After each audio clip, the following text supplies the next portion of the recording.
Hello friends, good morning everyone again.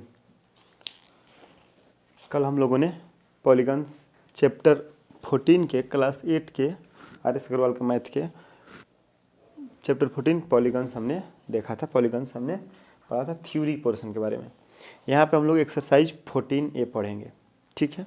14A पढ़ने के लिए, एक्सरसाइज 14A बनाने के लिए हम लोगों को इन सारे फॉर्मूलों की ज़रूरत पड़ेगी, ठीक है। अब इसमें इन सारे फॉर्मूलों की ज़रूरत पड़ेगी। अब इसमें इस फॉर्मूला को समझने के लिए पहले हम लोगों को एक्सटीरियर एंगल और इंटीरियर एंगल हम लोगों को समझना पड़ेगा। इंटीरियर एंगल, एक्सटीरियर एंगल समझने के लिए देखिए मैं समझा रहा हूँ। यहाँ पे ये कोई ट्रायंगल है, ठीक है। इसमें इस साइड को अगर हम लोग बढ़ा लेते हैं तो ये वाला जो एंगल बन रहा है ना, ये है आपका एक्सटीरियर एंगल। इस एंगल को क्या बोलेंगे? Exterior angle. चाहे इसमें इसको बढ़ा लीजिए तो इस एंगल को क्या बोलेंगे?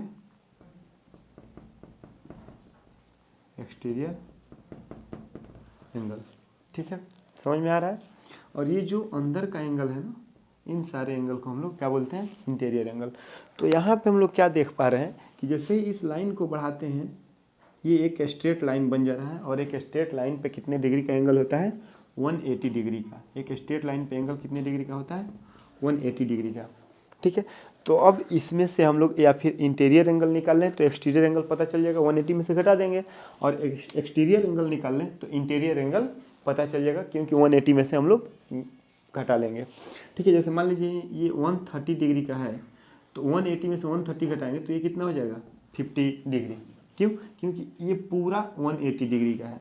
कभी भी एक्सटीरियर एंगल निकालते हैं ना, तो एक लाइन को बढ़ा के ही निकालते हैं। तो इस लाइन को जैसे ही बढ़ाएंगे तो ये एक स्ट्रेट लाइन हो जाएगा, और एक स्ट्रेट लाइन पे 180 डिग्री का एंगल होता है। ये हम लोग पढ़े, हम लोग जानते हैं, ठीक है। अब देखिए इच एक्सटीरियर एंगल, ये रेगुलर पॉलीगन की बात हो रही है। रेगुलर पॉलीगन कल हम लोगों ने देखा था ना, किसको बोलते हैं रेगुलर पॉलीगन? पिछले वीडियो में हमने देखा था। रेगुलर पॉलीगन वैसा पॉलीगन जिसके सारे साइड्स इक्वल हो, सभी भुजाएं बराबर हो। जिसके सारे साइड इक्वल हो, सभी भुजाएं बराबर हो, वो आपका होता है रेगुलर पॉलीगन। तो ये केवल और केवल ये दो फॉर्मूला जो है ना, ये केवल और केवल रेगुलर पॉलीगन के लिए ही अप्लाई होंगे। किसी और पॉलीगन पे आप लोग अप्लाई मत कर दीजिएगा, ये केवल और केवल रेगुलर पॉलीगन पे ही अप्लाई होंगे। अब चलिए देखते हैं फॉर्मूला के बारे में। तो एक एक्सटीरियर एंगल निकालने के लिए किसी भी रेगुलर पॉलीगन का अगर एक एक्सटीरियर एंगल हम लोगों को निकालना होगा तो क्या करेंगे? 360 में उसके नंबर ऑफ साइड से डिवाइड कर देंगे। जैसे कहने का मतलब यहाँ पे n क्या है? n आपका है नंबर ऑफ साइड। तो इच एक्सटीरियर एंगल आपका 360/n, मतलब n क्या हो जाएगा? Number of sides. अब हमको ट्रायंगल का एक्सटीरियर एंगल निकालना है। ट्रायंगल, इक्विलेटरल ट्रायंगल, क्योंकि इक्विलेटरल ट्रायंगल ही तो रेगुलर पॉलीगन होता है। तो इक्विलेटरल ट्रायंगल का हम लोगों को एक एक्सटीरियर एंगल निकालना है। तो कितना हो जाएगा? 360। इसको मिटा दें,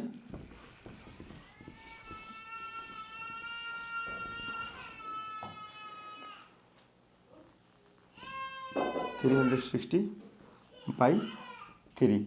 एक ट्रायंगल में अगर यहाँ पे मैं एक ट्रायंगल बनाऊँ तो एक ट्रायंगल में कितने साइड होते हैं? 1 2 3 साइड होते हैं। तो 3 साइड से नहीं, नंबर ऑफ साइड कितना हो जाएगा? 3। अब इसमें डिवाइड करिए, आप इसको डिवाइड करिएगा तो कितना आ जाएगा? 120 डिग्री। तो कितना हो जाएगा जी? 120 डिग्री, ठीक है। तो एक्सटीरियर एंगल कैसे निकालते हैं? 360/n। प्रत्येक एक्सटीरियर एंगल, सभी एक्सटीरियर एंगल तो बराबर ही होंगे, क्योंकि सारे इंटीरियर एंगल बराबर होते हैं रेगुलर पॉलीगन के। पिछले वीडियो में हम लोगों ने पढ़ा हुआ है। तो अब यहाँ पे अगर हम लोग इसको बढ़ाते हैं, ये मान लीजिए इक्विलेटरल ट्रायंगल है, तो ये 120 डिग्री का होगा। जब ये 120 का होगा तो ये आपका 60 डिग्री का हो जाएगा। वहीं ईच इंटीरियर एंगल यहाँ पे निकाल रहे हैं। ईच इंटीरियर एंगल क्या? 180 माइनस ये जो एक्सटीरियर एंगल हम निकाले हुए हैं, ईच एक्सटीरियर एंगल, ठीक है ना। तो हम लोगों को अगर इंटीरियर एंगल निकालना होगा तब भी हम लोग को एक्सटीरियर एंगल निकालना पड़ेगा, और एक्सटीरियर एंगल निकालना होगा तब भी हम लोगों को एक्सटीरियर एंगल निकालना होगा। अब ये बात हो रही है in a convex polygon of n side, ठीक है ना। अब ये किसी भी पॉलीगन में अप्लाई हो जाएगा, कन्वेक्स होना चाहिए। कन्वेक्स कहने का मतलब ये कि जैसे उसमें एक एंगल 180 डिग्री से, कोई एक एंगल 180 डिग्री से ग्रेटर नहीं होना चाहिए। उसके लिए अगर हम बात करें कि सम ऑफ ऑल एक्सटीरियर एंगल कितना होगा? 360 डिग्री। ऑलवेज किसी भी रेगुलर पॉलीगन का, चाहे रेगुलर हो चाहे इरेगुलर हो, उस पॉलीगन का जो एक्सटीरियर एंगल का सम होता है हमेशा 360 होता है। जैसे देखिए ये 120, ये भी 120, यहाँ बढ़ाइएगा तो ये भी 120 निकल गएगा, यहाँ बढ़ेगा ये भी 120 निकल गएगा। तो 120 120 120 तीनों मिलकर कितना हो जाएगा 360। अगर हम लोग बात करें किसी स्क्वायर की, चाहे रेक्टेंगल की, आयत की, चाहे बर की, तो इसको हम लोग बढ़ाएंगे तो यहाँ पे 90 डिग्री का बनेगा, इसको हम लोग बढ़ाएंगे तो 90 डिग्री का बनेगा, इसको बढ़ाएंगे तो 90 डिग्री का बनेगा, और इसको भी हम लोग बढ़ाएंगे तो 90 डिग्री का बनेगा। तो ये भी देखिए 90 90 90 90, ये मिलकर कितना हो जाएगा आपका 360 हो जाएगा। 90 × 180, 180 × 270, 270 90 360। तो इस कंडीशन में भी आपका 360 ही आ रहा है। तो आप कभी भी देख लीजिएगा सारे एक्सटीरियर एंगल का जो सम होता है ना वो 360 ही होता है ऑलवेज। तो sum of all exterior angle क्या हो जाएगा 4 राइट एंगल्स। 4 राइट एंगल्स का मतलब क्या 4 × 90 डिग्री, यानी कि 4 × 90 डिग्री, 4 × 90 डिग्री का मतलब कि 4 जा 360 डिग्री, ये आप लोगों का हो जाएगा। अब हम लोग देखते हैं इसमें एक और फॉर्मूला देखते हैं हम लोग, कौन सा, sum of all interior angles. Sum of all interior angles क्या होंगे, इसको मिटाते हैं।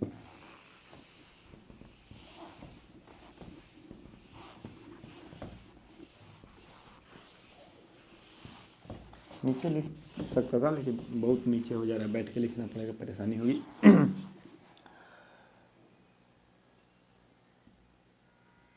सम ऑफ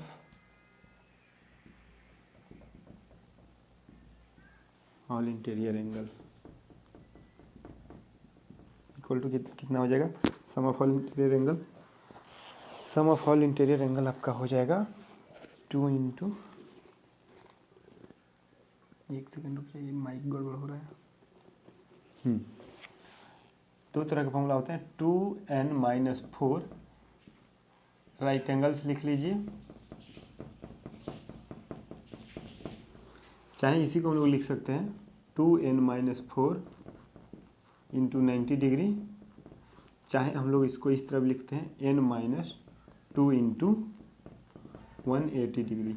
ये सारे फॉर्मूला एक ही है, ये सारे फॉर्मूला जो है वो एक ही है, चाहे इस तरह से लिखिए, चाहे इस तरह से लिखिए, चाहे इस तरह से लिखिए, बात एक ही है। यहाँ पे n क्या हो जाएगा आपका number of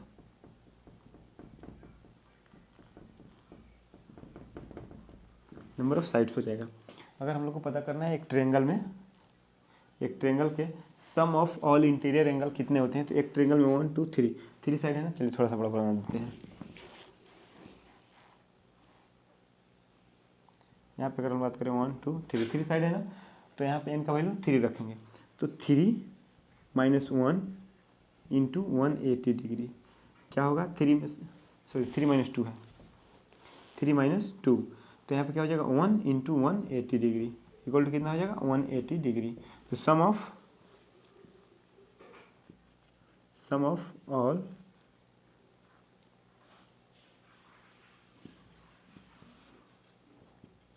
interior angles of एक ट्रेंगल इक्वल टू कितना हो जाएगा 180 डिग्री हो जाएगा आपका आंसर।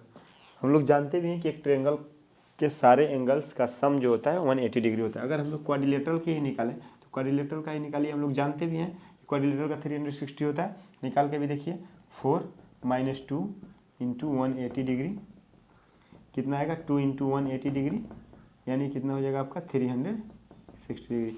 यहाँ से भी आप लोग निकालिएगा तो इतना ही आएगा, यहाँ से भी निकालिएगा तो इतना ही आएगा, सारा ये एक ही चीज़ है। ठीक है, समझ में आ गया, इसको आप लोग नोट डाउन करिएगा और इसको रिमेंबर भी कर लीजिएगा। ठीक है, चलिए नेक्स्ट देखते हैं हम लोग, नेक्स्ट फॉर्मूला देखते हैं, number of diagonals. Number of diagonal निकालना हो। अब मैं एक क्वेश्चन करता हूँ, क्या ट्रेंगल में डायगोनल होते हैं, तो बेशक ट्रेंगल में कोई भी डायगोनल नहीं होता है, मतलब ट्रेंगल में डायगोनल होता ही नहीं है। अगर हम लोग बात करें डायगोनल की, नंबर ऑफ डायगोनल की, तो नंबर ऑफ डायगोनल का फॉर्मूला देख लीजिए, number of diagonals equal to कितना हो जाएगा आपका, number of diagonals equal to आपका हो जाएगा n × n-3/2, ये होता है आपका नंबर ऑफ डायगोनल्स का फॉर्मूला, n × n-3/2। यहाँ पे भी n क्या हो जाएगा, number of sides, number of sides. जैसे हम लोग क्वाड्रिलेटरल में देखिए ट्रायंगोनल क्या होता है देख लीजिए, ये अगर हम लोग बात करें तो ये और ये दोनों क्या है आपके डायगोनल है, ए बी सी डी। देखिए इसमें मैक्सिमम हम लोग कितने 2 ही डायगोनल ड्रॉ कर सकते हैं। अगर हम लोग पेंटागन में बात करें, पेंटागन में कितने डायगोनल ड्रॉ कर सकते हैं, ये कोई पेंटागन है, डायगोनल ड्रॉ करिए, एक ये 2 ये 3 ये 4 और ये 5 डायगोनल निकला ना। चलिए देख लेते हैं 5 ही होता है कि और भी होता है। अब नंबर ऑफ डायगोनल पेंटागन का निकालते हैं, उसका भी निकालते हैं। पेंटागन का निकालने के लिए एन का वैल्यू 5 होगा, 1 2 3 4 5 होगा तो 5 × 5 माइनस 3/2 सॉल्व करिए। 5 और ये 5 माइनस 3 कितना हो जाएगा 2/2, 2 से 2 कैंसिल आउट हो जाएगा 5। इसमें है भी कितना 5, 1 2 3 4 5 हुआ ना। अब इसमें निकालना है तो इसमें भी निकाल लीजिए। नंबर ऑफ साइड कितने हैं 1 2 3 4 4 × 4 माइनस 3/2 सॉल्व करिएगा इक्वल टू 4 और × 4 माइनस 3 1/2, इसको काटिएगा 2 2 1 जा 2 आपका आंसर हो जाएगा। समझ में आया ये? तो ये था हमारे एक्सरसाइज 14 चैप्टर 14 बनाने के लिए ये सारा आपका फॉर्मूला था जो समझना था। अब इसमें हम लोग क्वेश्चन देख लेते हैं चैप्टर 14 का। नोट डाउन कर लीजिएगा सारे फॉर्मूला को, वीडियो को पॉज कर लीजिएगा या फिर स्क्रीनशॉट लेकर कर लीजिएगा, आप लोगों के ऊपर डिपेंड करता है कैसे करना है। अब हम लोग चलिए देखते हैं एक्सरसाइज 14A का क्वेश्चन नंबर 1। बोला जा रहा है कि find the measure of each exterior angle of a regular pentagon, regular hexagon, regular heptagon, regular decagon, polygon of 15 side. मतलब ये कि एक्सटीरियर एंगल निकालिए, एक रेगुलर पेंटागन का, हेक्सागन का, हेप्टागन का, डेकागन का और पॉलीगन ऑफ 15 साइड का। तो हम लोग कोई भी एक पढ़ लेंगे। चलिए डेकागन का ही देख लेते हैं। डेकागन में कितने होते हैं 10 साइड होते हैं, ठीक है। हेक्सागन में 6 साइड होते हैं, हेप्टागन में 7 साइड होते हैं, पेंटागन में आपके 5 साइड होते हैं, ठीक है। चलिए डेकागन का ही देख लेते हैं। तो आपका डेकागन के लिए क्या हो जाएगा, each exterior angle of regular decagon equal to कितना हो जाएगा। चलिए एक्सरसाइज स्टार्ट कर लेते हैं। एक्सरसाइज 14A का क्वेश्चन नंबर 1 क्वेश्चन आप लोग बुक से देखेंगे, आंसर यहाँ पे।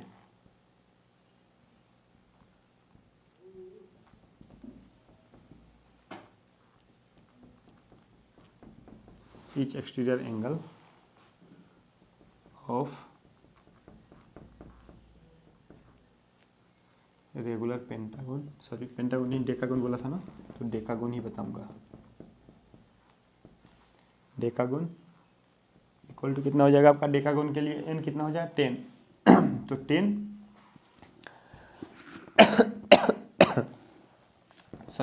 क्या था 360/10, 0 से 0 काट लेंगे तो कितना हो जाएगा 36 डिग्री आपका आंसर हो जाएगा। 36 डिग्री आपका आंसर हो जाएगा। देख लीजिए। अब देखिए दूसरा नंबर क्वेश्चन हम लोग देखते हैं। क्वेश्चन नंबर सेकंड में दिया है is it possible to have a regular polygon each of whose exterior angle is 50 degree. चलिए क्वेश्चन ये आप लोग नोट डाउन कर लीजिए। चलिए दूसरा देखते हैं। दूसरा ही क्या बोला जा रहा है, कि क्या ये पॉसिबल है कि किसी पॉलीगन का एक एक्सटीरियर एंगल 50 डिग्री का हो, ये पूछा जा रहा है। क्या ये पॉसिबल है कि ये 50 डिग्री का हो किसी भी रेगुलर पॉलीगन का एक एक्सटीरियर एंगल, ठीक है ना। ठीक है, यहाँ मानना है तो मान सकते हैं कि let number of side of required polygon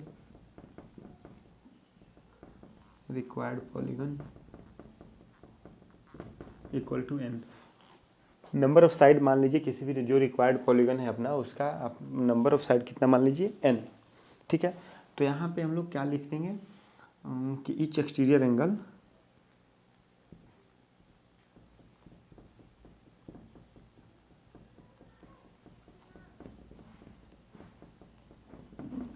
(360/n). अब ईच एक्सटीरियर एंगल आपका दिया हुआ है कितना, 50 डिग्री। कितना दिया हुआ है, 50 degree equal to 360 degree by n। तो n इक्वल टू जैसे ही हम लोग निकालेंगे 360 डिग्री और बाई 50 डिग्री, ये इधर जाएगा, ये इधर आएगा, तो n इक्वल टू 50 डिग्री। अब यहाँ पे काट कर देखिए, ये जीरो से ये जीरो कट जाएगा, ये आपका पूरी तरह कट नहीं पाएगा, तो कितना आ जाएगा, ये आपका एक होल नंबर नहीं आया। तो यहाँ पे क्या लिखेंगे, since n is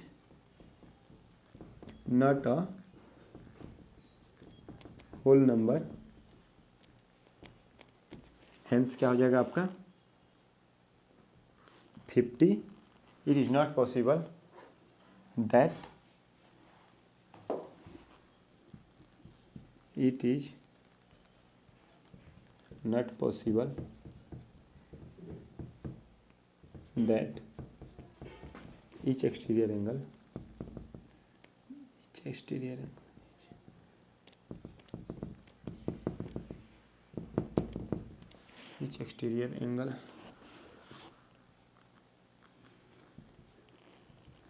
of regular polygon is 50 degree. It is not possible that each exterior angle of regular polygon is 50 degree. ये पॉसिबल नहीं है। इसको आप लोग वीडियो को पॉज करके लिख लीजिएगा, ठीक है, चाहे स्क्रीनशॉट लेके लिख लीजिएगा। खत्म। चलिए तीसरा क्वेश्चन देख लेते हैं। सबका एक एक क्वेश्चन देख लेंगे हम लोग।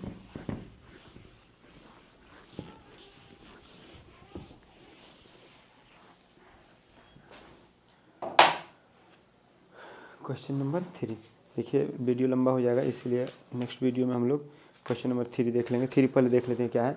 Find the measure of each interior angle of the regular polygon having. Regular polygon का एक इंटीरियर एंगल एक एक निकालना है, ठीक है। चूँकि वीडियो बड़ा हो जाएगा, इसीलिए हम लोग इसको अगले वीडियो में देखते हैं। Thank you.